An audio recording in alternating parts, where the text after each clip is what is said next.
Avodah Zarah Paragain Ma'amidin Daf Yomi sponsored the Refuah Shlema for Moshe ben Fega. The Mishnah states items such as fish, vegetables, or meat preserved in vinegar or wine are prohibited to eat, but one can benefit from them. Chizkiah qualifies this ruling. It is permitted if customarily wine or vinegar are added, but if it is known they were added, then even their benefit is prohibited. Rabbi Yochanan disagrees. He holds even known they were added, one can benefit from them. Question: according to both opinions, how do they differ from muryas, fish brine containing wine that is permitted? The answer: according to Chizkiah, adding wine to muryas removes an unsavory odor but does not add flavor. Therefore, the sages did not prohibit its benefit, whereas adding wine for preserving performs a positive function, enhances taste. Therefore, the sages prohibited it. According to Rabbi Yochanan, muryas is a dip. Even though the wine is not seen or tasted, the sages prohibited it because it is eaten, whereas a preserving agent is not consumed. Question: what type of fish is chilek? Answer: it is sultanis, a species of tuna. The Mishnah prohibited its consumption because fins and scales do not appear immediately, therefore not recognizable mixed with other non-kosher fish unless purchased from an expert.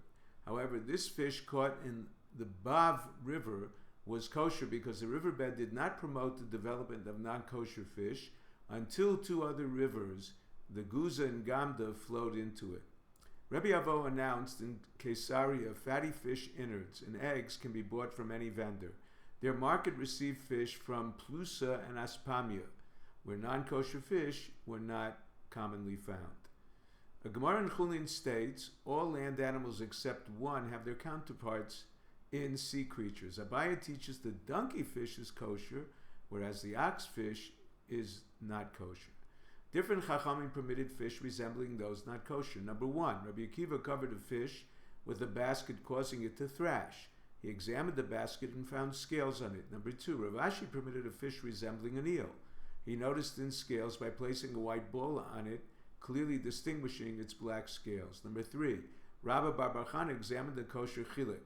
Someone referred to it as bati, a non-kosher fish.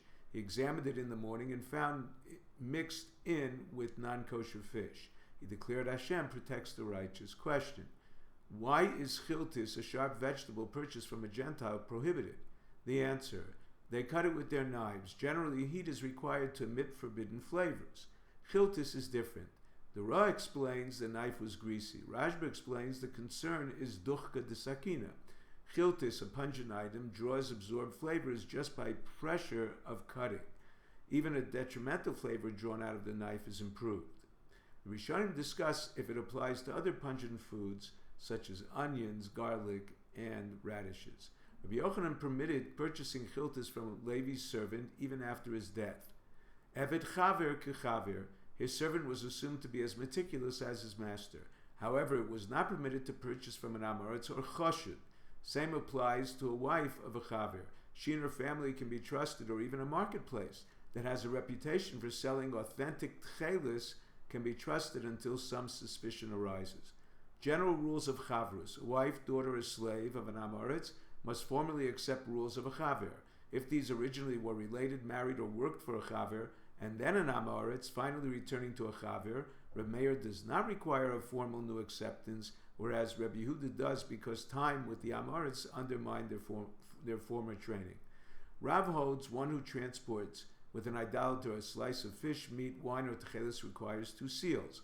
1 seal suffices for transporting chiltis, fish brine, bread, and cheese. Bread, the idolater would not tamper with the seal to exchange fresh for stale or wheat for rye. The Jew would notice the difference. During the period of the Mishnah, perhaps after as well, Jewish merchants in Syria were suspect of selling items purchased from Gentiles to Jews. According to the Rambam, any place outside Eretz Yisrael, the items prohibited: wine, fish, brine, milk, cheese, chiltis, melach, sal kundris.